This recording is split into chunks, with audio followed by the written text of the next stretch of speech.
3 मई से हिंसा की आग में मणिपुर जल रहा है।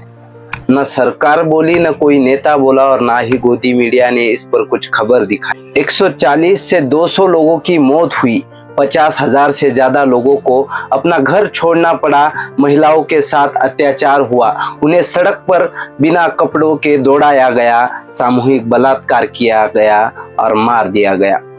77 दिन बाद जब सुप्रीम कोर्ट ने सरकार को फटकार लगाई और उन पर दबाव बनाया, तब मोदी जी इत्तू सा बयान देते हैं और वो भी राजस्थान और छत्तीसगढ़ का जिक्र करते हैं। घटना चाहे राजस्थान की हो, घटना चाहे छत्तीसगढ़ की हो, घटना चाहे मणिपुर की हो। नमस्कार, मैं आकाश पाटिल और आप देख रहे हैं आकाश पाटिल खर्ची यूट्यूब चैनल। दोस्तों, चैनल को सब्सक्राइब करना ना भूले। जलते मणिपुर में राहुल गांधी ने भी दौरा किया। राहुल यहाँ 2 दिन रहे। इस दौरान राहुल ने रिफिल कैंप में रह रहे लोगों से मुलाकात की।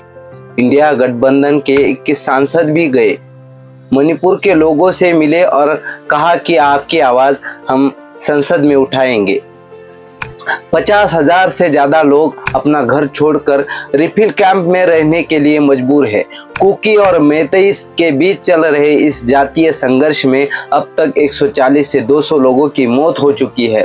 3,000 से ज्यादा लोग बुरी तरह से घायल हुए हैं। ऐसे में जानते हैं कि इस हिंसा का कारण क्या है और ये कैसे शांत हो सकती है। पूर्वोत्तर राज्य मणिपुर 3 महीने से हिंसा की आग से जल रहा है। अब तक 140 से ज्यादा लोगों की मौत, 3,000 से ज्यादा लोग बुरी तरह घायल हुए। करीब 50,000 से 60,000 लोग अपना घर बार छोड़कर रिफिल कैंप में रहने को मजबूर है। देखते हैं कैसे इसकी शुरुआत हुई।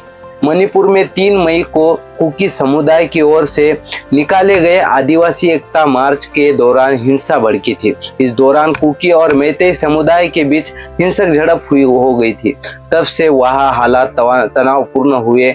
जानकारों का मानना है कि बातचीत से इस हिंसा को शांत किया जा सकता है, लेकिन समस्या ये है कि बातचीत के लिए कोई तैयार ही नहीं है। मणिपुर में कैसे हुई थी हिंसा? कुकी और मैतेई समुदाय के बीच किस बात को लेकर विवाद?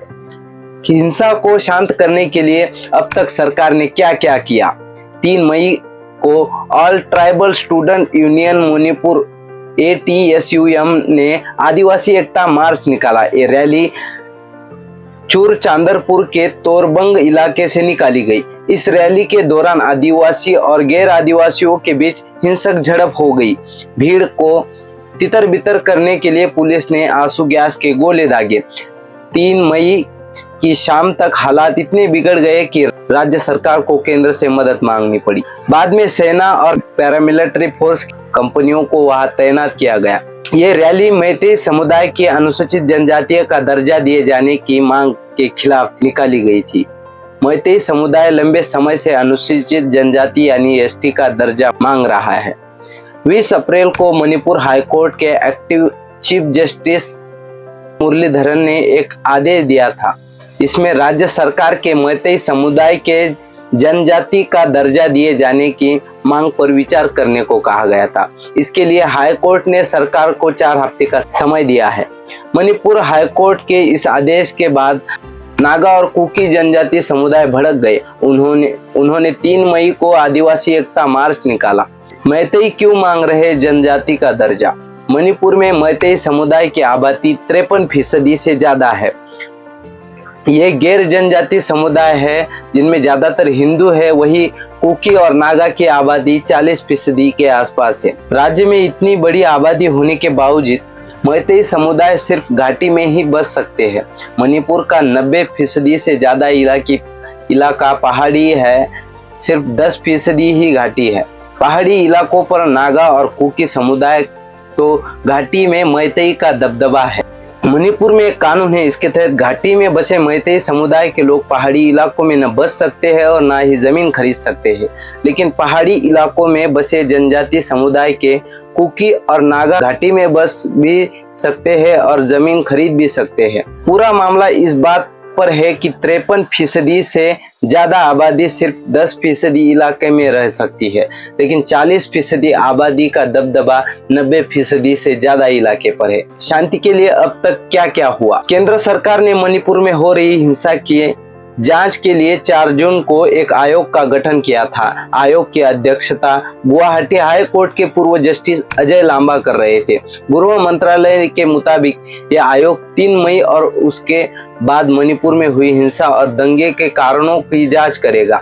इसके बाद 10 जून को केंद्र सरकार ने मणिपुर के अलग अलग जातीय समुदाय के बीच शांति बनाने और समुदाय के बीच बातचीत शुरू करने के लिए राज्यपाल अनुसुईया उइके की अध्यक्षता में एक शांति समिति का गठन किया था। हालांकि कई सारे सिविल सोसाइटी ग्रुप ने अलग अलग कारणों से शांति समिति का हिस्सा बनने से इनकार कर दिया।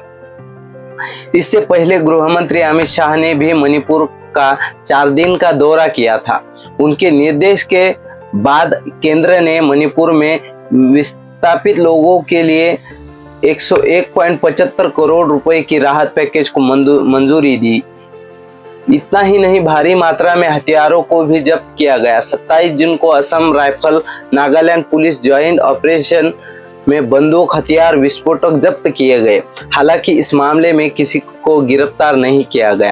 कैसे शांत हो सकता है मणिपुर? कुछ अधिकारी और जानकार की माने तो उनका कहना है कि यह समय आग के बदले आग दिखाने का नहीं बल्कि शांति बनाने का है। जानकार कहते हैं कि हमें साथ बैठना चाहिए और बातचीत करनी चाहिए। जब गृह मंत्री मणिपुर आए और उन्होंने शांति समिति के गठन का ऐलान किया तो यह अच्छा कदम था। उम्मीद है कि शांति समिति काम करेगी। जानकारों के मुताबिक जातीय संघर्ष राष्ट्रीय सुरक्षा के लिए भी खतरा हो सकता है। हम बाहरी और आंतरिक सुरक्षा चुनौतियों वाले माहौल में रह रहे हैं। इसका समाधान किया जाना चाहिए। कुकी विधायकों से बात की जानी चाहिए।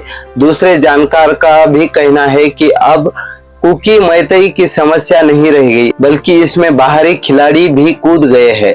भारत के बाहर जो निहित स्वार्थ है वो शांतिपूर्ण भारत नहीं चाहता। उनका कहना है कि राजनीति भले ही समस्या का हिस्सा है, लेकिन समाधान का रास्ता भी है। जनप्रतिनिधियों से बात की जानी चाहिए। भीड़ से समस्या के समाधान की उम्मीद करनी चाहिए। नमस्कार।